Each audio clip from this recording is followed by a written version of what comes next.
Tonight, an interview with Britain's leading activist against radical Islam. It's New Year's Day, and you're watching The Ezra Levant Show.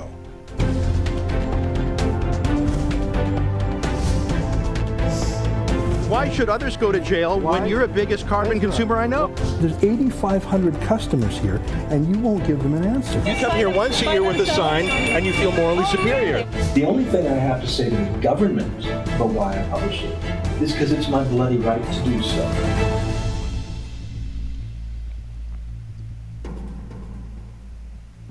One of the problems with the politically correct media is that they poison you against people that they don't agree with, so they don't want you to agree with them either. So the media wants to mark them as bad before you've had a chance to get to know them yourself, before they have a chance to make their own introduction to you. Sometimes the media does it just through the casual use of adjectives like right-wing or controversial. They never seem to do that to activists on the left, do they? When was the last time an activist was called left-wing or radical in the media? As a matter of editorial policy, much of the media won't even use the word terrorist to describe a terrorist. Of course, the cyanide of our age is to call someone racist. It's the favorite insult of the left, though it's rarely true when they use it. They just mean anyone who disagrees with them, but they're too lazy to rebut their point of view, so they want to unperson that conservative. I tell you this because when I first heard of our guest today, I learned of him through the mainstream media.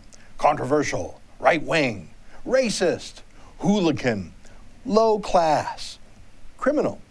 These are the epithets used to casually denigrate him, to poison his reputation, disparage him, make him damaged goods, none of which go to his important message, do they? His name is Tommy Robinson, and he's complicated. His real name is actually Stephen Yaxley Lennon, but Tommy Robinson is a name he picked up from his soccer hooligan club. That's the thing, you can't talk about Tommy Robinson without talking about the street where he lives, really. He's not from an office, he's not a fancy person, he doesn't live in an all-white gated community like many liberals do, many opinion elites. He lives in Luton Town, a poor working-class suburb of London that has become about one-third Muslim in the past 20 years. Other minorities too. Tommy's soccer hooligan club, the MIGs, I might even call it a gang. They were amongst the first to be racially integrated, which is a concept that would boggle a liberal in about 3 different ways. I follow Tommy on Twitter. He's always out with his buddies of every race imaginable, black, Sikh, whatever. A lot of change has come to Luton in the past 20 years, tough economic times, but mainly it's a change in demography. Luton is like a science fair experiment, a laboratory test by the fancy people in the fancier neighborhoods. What happens when you open up unlimited immigration, especially Muslim immigration, and you don't screen for Muslim extremists. You don't ask anyone to integrate and become British first. You get Luton. And MPs and Lords of Parliament who came up with that policy, they don't have to live in the reality of it. Working class chavs like Tommy do.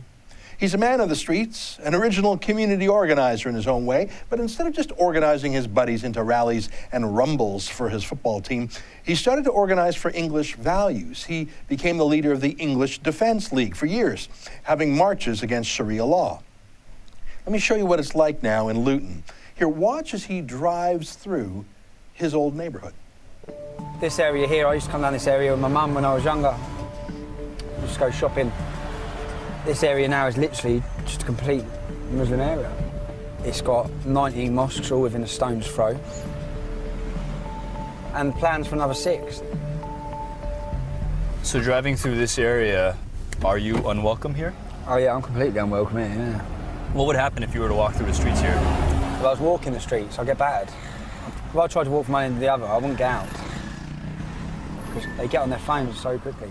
There's Saif al-Islam, that one there. Yeah, he's the leader. Yeah.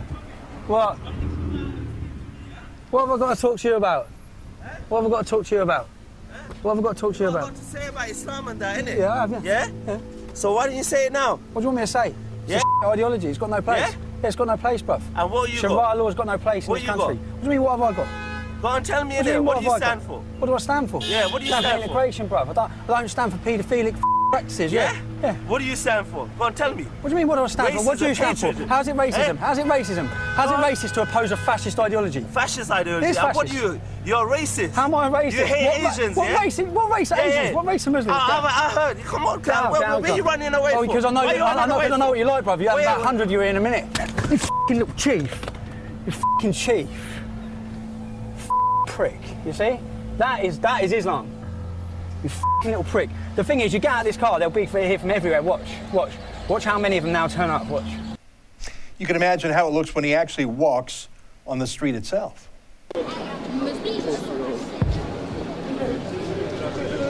Oh dear, what was that? What did they just say to you? Pussy. Oh God, I don't know if this is a good idea. It was clear that Robinson's past would not be quickly forgotten or forgiven. Don't point your camera at me, I'll break your camera, I'm telling you. Go on, then you got something to say. What have you got something to say? What have you got to say? Oh God. Oh God. No. Oh, God. What do you need? Say something there. Pussy. Go on. Yeah, I know, man. I'm lucky it's dropped from that, Rob. Now, there's not 1 in 100 liberals who, faced with that violence, would stick around. They'd move, they'd hide, they'd change their name. But Tommy's used to street rumbles. I think he used to take a punch in the nose after every football game as a point of pride. It's a different world than the world that the fancy folks live in. But you can develop a philosophy, even if you're sometimes a ruffian. You can see how people live together, what works, what doesn't work. You can see the code of a successful society and a failed one. To Tommy, radical Islam doesn't work. It's not British. You can be a good British Muslim if your form of Islam is moderate, if it is reconciled with the West and with liberalism, but the dominant Islam in the world these days and in Luton is not moderate. The left likes to name-call Tommy as a racist, but in fact he's not, so much so he's denounced as a race traitor by neo-Nazis who thinks he's too chummy with Jews and blacks and Sikhs. Here's a group of white skinheads who burned Tommy's English Defence League flag because they thought he wasn't racist enough. This is what we think of in EDL.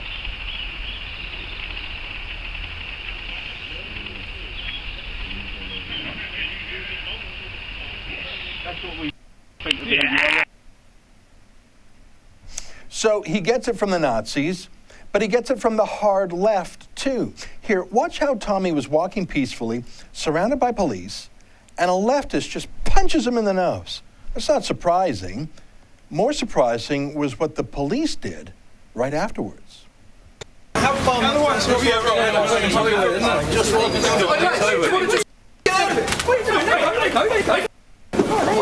Get back. Go, arrest him for assault. Arrest him for assault. That's all on camera, so arrest him for assault. The violent fascist left. Kev, keep walking. Let me hear. The violent fascist left. The violent fascist left. According to speak to you. According now here. We need to speak to you. Please what's about to be said. Okay? Who's been violent? Right, listen. We've just been you've got to get these two numpties. How come he hasn't been handcuffed? How come he hasn't been handcuffed? How come he hasn't been handcuffed? If we'd have hit him, he'd be handcuffed. Listen carefully. Listen carefully. We'll go this way then. You are both under arrest. Oh my God. For obstructing police. Right, so you're under arrest. No, you didn't. No, we said whatever way you tell us if we're going to get arrested. We asked you to tell us 100% yes or no. We said, lots of times if you said you walk down there, you get arrested, we won't go the way you want to go, but you didn't say that. I have now made the decision that you are being arrested for obstructing police. You are. That cop with the handy cam was my favorite, eh? Perfectly politically correct. But in a way, that's the real fight Tommy Robinson is in. It's his toughest fight, a lot tougher than some football hooligans or even some street Muslims. See, Tommy calls out that the emperor here has no clothes. Islam in Britain isn't working. It's not becoming more moderate. It's not integrating. It's not, becoming more liberal. It's ghettoizing. It's radicalizing. And it's violent, not just in the form of terrorism, but in the form of rape culture and radical rollbacks of liberal Western laws, replacing them with Sharia customs. He's been arrested, prosecuted, jailed for anything and everything, whatever will stick, whatever won't, just to burn up his time and energy and make him lose his motivation. He was put under court order not to talk about certain political subjects like the police, if you can believe it. Here, listen to him dressed up a bit, speaking to the toffs at Oxford Union. Listen to who tried to censor that speech and who actually did censor that speech.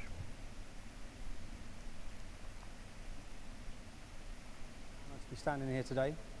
This is a long way from the streets of Luton Town to now be at the Oxford Union.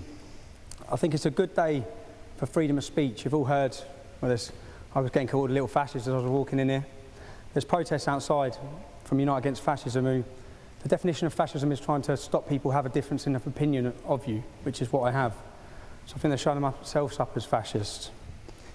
I'd like to thank, I know there's probably been a backlash against the union for inviting me here today. It's been a good day for freedom of speech, but also a bad day. I had a speech prepared that I was going to come here and talk about, everything I had prepared to say. I was visited 4 days ago by probation, and I was warned about my licence. I'm on an early release from custody, so I'm on a licence. And certain things that I was going to say would result in me getting recalled back to prison.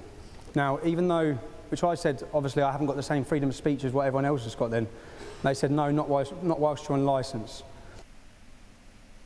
Tommy Robinson is an enemy of radical Islam, but he's also become an enemy of the state, which sees him as an easier problem to solve than radical Islam itself. He has a new book out that tells his story, warts and all. It's called Enemy of the State. And when we come back, Tommy Robinson himself joins me via Skype from his home in Luton.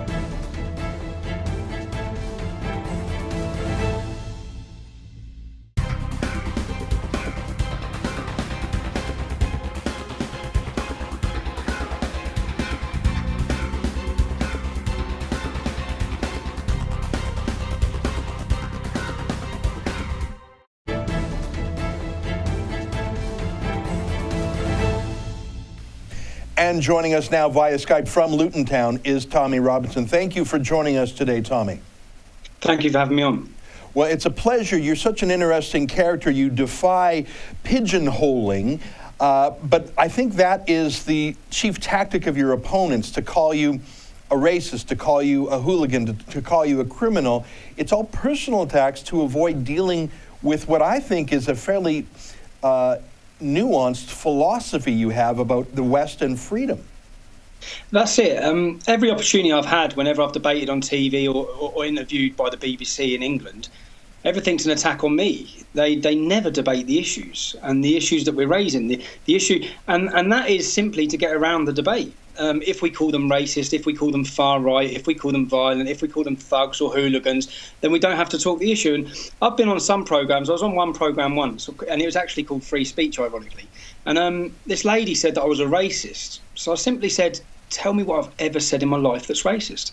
And then I said, what makes me racist? And she said, because you are. I said, but what? What have I done? What have I said that's racist ever in my life? I actually oppose and despise racism. I know. I mean, I follow you on Twitter, and I think you have more real friends in real life who are visible minorities than 90% of the white liberals who criticize you, because I think it deals with where you're coming from. You're not a fancy downtown, I don't even know the UK lingo of classism. I mean, you're a guy who comes from the world of soccer fans, and you're a guy who lives on the street. You don't live in an office. And I think what's happening here is a lot of the criticism of you, it seems to me, and we're going to get into your philosophy in a moment, a lot of the criticism of you is classist. Oh, he likes soccer. Oh, he's on the street. He gets in the odd fight. And it's a classist criticism of you, but it's folks who live in real neighborhoods like you who are feeling the brunt of radical Islam, because that's where Muslims reside. This liberal apologist view, that only comes from wealthy areas. People who have not experienced or lived in working class communities are affected by the effects we see with Islam. When you say about my friends, I've been out before, and I've had some student shook my hand, and there was another lad next to him, so I went to shake his hand, and he said, "I'm not shaking your hand." I said, "Well, all right, what's up?" He said, "You're a racist." So I got my phone out. I said, "What I'm going to do now is I'm going to ring Muslim friends. I want you to do that." Because I knew he wouldn't. I knew he couldn't. So I said, I'm going to ring my mate Nasser, who I've grown up with, born and bred, who's a Muslim. I don't like the ideology that promotes fascism, but I separate that from individual Muslims. Some of the best people I've met growing up are Muslim. But and he can't, and that's the argument that's always thrown at us. So you're a racist, you're a fascist. And this is from people who have no idea or no concept what it's like. The town I've been brought up in, Luton, white English people are a minority. That doesn't bother me. It hasn't bothered me in the way I've been brought up. What bothers me is when we become a minority to Islam and the dominance that culture then puts on the community, and the way things change. They don't change because of the Irish in the town. My mum was an Irish immigrant. They don't change because of the St. Lucians, the Jamaicans. What's changed the town in a negative view, is the influence Islam's had. And that's a distinction that a lot of people who are concerned about radical Islam make, the distinction between Muslims and the philosophy of Islam. You can love a Muslim and be wary of and even despise the philosophy of Islam or Sharia law, especially in its more radical manifestations. I believe there are moderate Muslims. I know them personally. Yeah. But it's the radical Islam that we've seen you clash with. I don't think critics on the left want to make the distinction, because I don't think they want to grapple with the... Go ahead. Personally, I think many Muslims are naive to the agenda of Islam. Many Muslims, which I've been surprised and found, even lads I've grown up with, don't understand that much. They really don't. Just last week, I was doing an interview with 2 Shia Muslims, and in the interview, I was talking about things that their Prophet Muhammad did with regards to the Jewish tribe and beheading them after they'd surrendered. And they were shocked. They didn't know. So, and that's what surprised me a lot. So, many people are born into this. They're born into it. They're brought up within it, and they're not allowed to question it. So, all we're merely saying is, I do always try to separate Muslims from Islam. They follow it, but my problem is with Islam and taken in its literal interpretation. It's with Salafism, Wahhabism, which is the fastest growing sects in Europe. It's what's being propagated and funded in the best way. Saudi Arabia's just steamrolling its way through Europe. Now, I want to figure out what you are. I mean, you've got a new book out called Enemy of the State that tells the arc of your life, the path you've been on. You used to be the spokesman for the English Defence League. What are your plans? Do you want to be a media personality? Are you going to run for public office? Are you trying to lobby people? Or how do you describe your activity? So really, the English Defence League started just over 6 years ago. There was no plan. It was literally fed up with what was happening. And in my book, I talk about all the things growing up. It wasn't just all of a sudden we felt this way. I've watched my town decay. Terrorist attack, violent Muslim gangs, the rape, the jihad. And the English Defence League started. And within 6 months, it was the biggest street protest movement Europe's seen. There was no plan in those early days. And what it was about then was trying to harness and channel what was a lot of anger that had been suppressed within the country, then just rose up, and we were trying to harness it and channel it in the right way. Now, I left the English Defence League. Now it's merely, I see my position as trying to educate people on the threat we face, because so many people are naive to this. So many people are not just naive, so many people don't care. That's what we've grown now. We've created a generation of people who are selfish, who are cowardice, who would rather just sit back behind their curtains as long as it's not affecting them. And when we look previously, what all of our forefathers done and went through, and what previous generations went through, what they sacrificed, what they give, is every one of our God-given duties for the next generation to make sure the country we're handing down to them is safe and prosperous. And it's not. Year on year, it's getting worse. And after Lee Rigby was beheaded on our streets, David Cameron set up a government task force to tackle extremism, and they had a 5-year plan. Well, when he started that, to anyone, in 5 years, we're going to be in a lot worse position. You're not winning the battle. You're simply not winning the battle. Well, you're not winning it. There's many things you could be doing to tackle it. You're not even taking any of the precautions you should be taking. And quite frankly, what's happening across Europe, it's affecting every country now. We're seeing it. The Europe people think they knew, or of the past, is changing at an uncontrollable rate. We're talking to Tommy Robinson, author of the new book, Enemy of the State. I would describe Tommy in North American terms as a blue-collar bloke who has become a bit of a philosopher based on what he's seen on the streets of Luton, one of the majority-minority towns in the UK where Islam is the dominant force. Stay with us after these brief words. More with Tommy Robinson.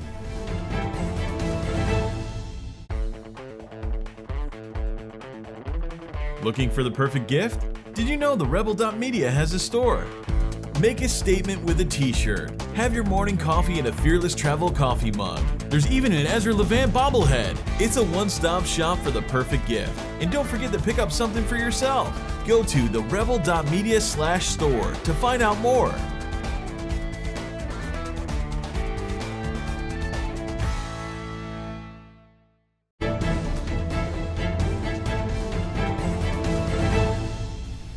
We're back. We're interviewing Tommy Robinson, author of the new book, Enemy of the State. Tommy's joining us from Luton Town in the UK via Skype. Tommy, what's so interesting is that we see your interactions with radical Islam. We see it on the streets. It's incredible to me that you have the personal, physical courage to even remain in a community where you're marked for physical violence. But what's interesting to me is that the larger war against you seems to be prosecuted not by radical Muslims on the street, but by what Daniel Pipes would call the 4P professionals: politicians, the press, not so much in your case, professors, and police. We played a clip a moment before we started our interview of a left-wing street activist punching you in the face, police letting him go, and arresting you and your family and your colleagues arrested, searching for some minute infraction, while the folks who punch you in the face in the name of Islam or in the name of leftism are given a free pass. Why is the state going after you for blowing the whistle instead of the problem you're whistling about? To be honest, when you say that was a left-wing activist, I actually think that was a police officer. That was a complete setup that day. That whole day was a setup. That was to prevent us, because the Muslims had basically told them that if I entered the borough of Tower Hamlets, they'd riot. So the police then enforce what the Muslims want. That's the situation we're in some boroughs of London. And that was simply, I was just doing a charity walk for a young dying girl. And they had told them that I wasn't allowed to walk through that borough. So when I got to the perimeter of that borough, the police, or an undercover police officer, attempts to assault us, and I think they thought we would react, but we didn't react. So they thought they'd have something to arrest us for, and when we haven't reacted, they've arrested us anyway. And I didn't just get arrested for that, I actually got prosecuted. I had to go to court 3 times for that, and then whilst I had to go to court, I was on fraudulent bail conditions not to enter the borough of Tower Hamlets for 9 months. Look, when the Defence League started, I was fully aware of the situation I'd be in, the threat against me, and to be honest, if I get a punch in the face, if I get kicked in the head, look, I get that, yeah, I understand that. I know the mindset of the people who wish to kill me. I know why they wish to kill me. I'm not allowed to insult their ideology, and it's punishable by death. But what I wasn't ready for, what I've never been ready for, what I still can't really grasp or come to terms with, is the state persecution. And to be honest, when people read what's gone on, it will shock them, because it hasn't just stopped at me, what they've tried to do. It's gone to my wife. My wife was 6 months pregnant. They arrested her. They're telling. It's gone to all of my family, my cousins. They've gone around all of the family. They've raided all the houses, trying to find anything, trumped up charges. And look, that's what we need to understand, what America needs, what everyone needs to understand, what's happening here, that the state have chosen sides. And they haven't chosen sides of freedom and democracy. They've chosen on the side of Sharia. And I think here's my theory. Just listening to you, it's amazing. And I think I know why. Your story about how the police didn't want you in that neighborhood because there was a threat of a riot, they simply were choosing the path of least resistance. They knew that is what everything is. That's what everything is. That's what it's all about. It's containment. That's what Rotherham was about. It's simple containment. In Rotherham, UK, where 1,400 white girls, to use a phrase, old stock Brits, were raped by a Pakistani Muslim gang for years and years and years. They were rape gangs. They had, and police thought, well, path of least resistance is let the 1,400 girls in this city of 250,000 get raped again and again and again. That is less offensive to us than the risk of being called anti-Muslim, Islamophobes, racist. And just like that cop who arrested you, because they knew you wouldn't blow yourself up. You wouldn't take out a machete and cut off anyone's head. So arresting you on trumped up excuses was the path of less resistance than letting you go and walk the streets of the UK. That's obviously what it is. They simply are afraid to deal with Islam, so they'll take it out on you, who's making a fuss. Do you know Rotherham Police? So before that report was out, before anyone knew what was going on, we'd started holding protests in the cities and telling people. And I was due to be speaking in South Yorkshire, and I was going to talk about grooming and what had gone on. Now, they know that they've hid this for 30 years. Yeah? So what the police did, I was at Luton Airport. They travelled down from the north of England, 30 police officers.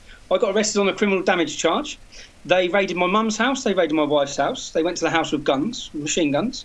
They took computers, they took phones, and then they gave me bail conditions not to contact the English Defence League. They gave me a bail date that coincided with the date I was supposed to be talking at the rally in Yorkshire. Yeah?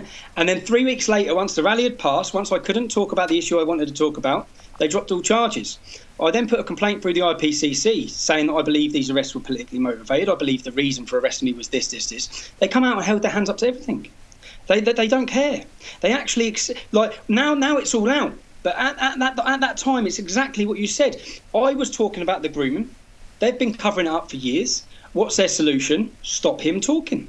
Yeah. That's it. Well, silence. What's so amazing, at all costs. We look to the United Kingdom as the mother of our Western liberal democracy, Magna Carta, the mother parliament, and we look to John Milton, and we look to the history of freedom of speech in the United Kingdom. If you can fall prey to this Orwellian censorship, it could surely affect us here in Canada and the United States too, am I right? It's coming. Yeah, it is completely coming. Look, I thought 6 years ago I lived in a certain country that had certain values, that had freedom of speech, had democratic process. That's a facade. It's a complete facade. And the sooner we all realise that, the better. But why is it a facade? I mean, it's been real. The United Kingdom has had real freedom for centuries. It's been the greatest blessing to the United Kingdom. It wasn't just a facade. There are countries with sham constitutions and sham free speech. The old Soviet Union, had a wonderful constitution in paper. It was a sham in reality. So what happened to change the United Kingdom from truly being a kingdom of freedom to being this politically correct Orwellian place that harasses you for nonviolence and lets truly violent Sharia? What was the change? What was the tipping point, Tommy? The influence of Islam. Look, fear is paralysing. Fear is paralysing, and everyone's scared. I want to ask you a couple of quick questions before we go, because I know that your critics will not be mollified. They'll say he's a skinhead, he's a racist, he's a hater, he's a criminal, he's violent. What's your view on Jews? My view on Jews is that they're the most persecuted people in the world. I'm a Zionist. I'm a Zionist front. So the far right in Britain hate me. I'm a race traitor, because I actually say, when it comes to multiculturalism, everyone keeps saying it's failed. Yeah, it hasn't. Not where I'm from. Islam's failed. Right. That's a weak, cowardice. What do you think of blacks? Of Angela Merkel. What do you think of blacks? Cameron. What do you think of black people? What do you think of black people? My goddaughter's black. So my niece is mixed race. My best friends are black. Anyone who reads, as I said, anyone who reads my book, you'll read my life, you'll read the background I'm from. Yeah, it's a complete opposite to what's portrayed in myself. You'll also, by the end of reading that book, you'd think I'm talking about Russia or China when it comes to the freedoms and the involvement of the state and what they're doing. And I think it needs to be a wake-up call. And I think the far left who oppose me, they can do this to me, they can do this to them. So they need to wake up, because the same way they take my rights and they take my freedoms and they'll stop me from doing things, they'll do it to them. They can do it. They'll do it to whoever they want. And quite frankly, at all costs, they will defend and stop the criticism or the truth being given out and shared about Islam in Britain. Because that's what it is, the truth. The truth is not hate speech. That's what I keep saying. Every time I get on anywhere, I say, tell me what I'm saying that's wrong. Tell me what I'm saying that's factually incorrect. Just because you don't like the truth, it's still the truth. Okay? These problems, I don't talk about my opinion. I just talk about the facts. I talk about the scripture. I talk about the behaviour, what's happening. And that's the biggest thing the problem they have is, I'm not talking about what I'm reading in books. So most of the people who are these professors at universities, I had a funny one with some fellow who was in Brussels who was an expert on multiculturalism. And I asked him, do you mind if you tell me where you were brought up? And he said Exeter. Yeah. Exeter in England is 99.999% English. And I said, so I'm from Luton, I've got 30 mosques, 50,000 Muslims, okay, and you're the expert on multiculturalism. Yeah. I said, it's comical. You couldn't make it up. We're talking to Tommy Robinson. He's the author of the new book, Enemy of the State. I got one last question for you, Tommy. I've seen the videos of you on the street being punched, being pushed. Why are you not worried you're going to be killed? I mean, they have killed other activists like Pim Fortuyn, Theo Van Gogh. There's fatwas out over Salman Rushdie and Ayaan Hirsi Ali. Are you not worried you were going to be murdered one day? Or in those early years, I had a few difficult years there in the English Defence League where I thought I'd dealt with that, and I hadn't. And at times I've become unrecognisable to the person I was. I'm now I accept that. So, and that's not me just saying that off a whim. I accept that I probably will be killed, and I've got over that. I mean, and to be honest, and I say, like, I can understand where Muslims are coming from, because when I say it's not empowering, but I go where I want, I walk where I want, and if that day comes, then it comes. I'm at that. I've accepted where that's coming, because the police do not protect me. Not one of those people who you see on the internet who have attacked me have been prosecuted. That I have threats to kill my wife, to kill my children. No one gets prosecuted. Okay, so that the police have encouraged the attacks against me. They've given free rein to attack me. Even just 2 days ago, I was doing an interview and I have a panic button here at the back, and I knocked the pictures down of my children because I don't want anyone seeing my children. So I put the pictures down. It hit the panic button. How long do you think the police took before they come to my house? This is bearing in mind that the government have given me 6 Osman warnings. That's 6 warnings from the government saying there's plans to kill me. There were 6 Muslims caught with guns, IEDs and bombs on their way to kill us. Yeah, they got 28 years. There's been numerous plans. They took 45 minutes to get to my house. I can get to a police station in 5 minutes from here. Yeah. Tommy Robinson, a cautionary tale for sure. Thank you so much for joining us today. The book is called Enemy of the State. Stay with us. My final words after these messages. Ontario residents are being hosed on electricity prices. The latest Auditor General's report says we've been overcharged by $37 billion over the last several years. That works out to nearly $2,800 for every man, woman and child. Why? Mismanagement and bad policy choices from the Ontario Liberals. It's going to cost us billions more in coming years. Energy Minister Bob Chiarelli won't take responsibility. He's lashing out. It's time for Bob to go. If you agree, go to firebob.ca. That's firebob.ca and make your voice heard.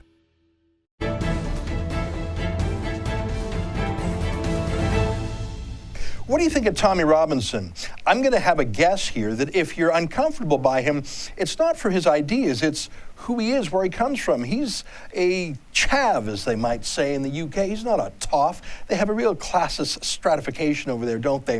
And I think that's what bugs liberals. He's a gritty guy, got into a few fights, a scuffle with the law. But what he says is clear and philosophical and liberal and enlightened. What he says makes sense. Makes more sense than the multicultural babble espoused by liberals who live behind gated communities. They don't live in places like Luton, where a majority is a minority and where Islam is making the custom. I find Tommy Robinson interesting. I find that he is a critic of illiberalism and a friend to moderate Islam. I wonder if he will end his days the way he fears, being assassinated. It wouldn't surprise me. And it wouldn't surprise me if the police didn't give a damn. Thanks for watching our show this New Year's Day.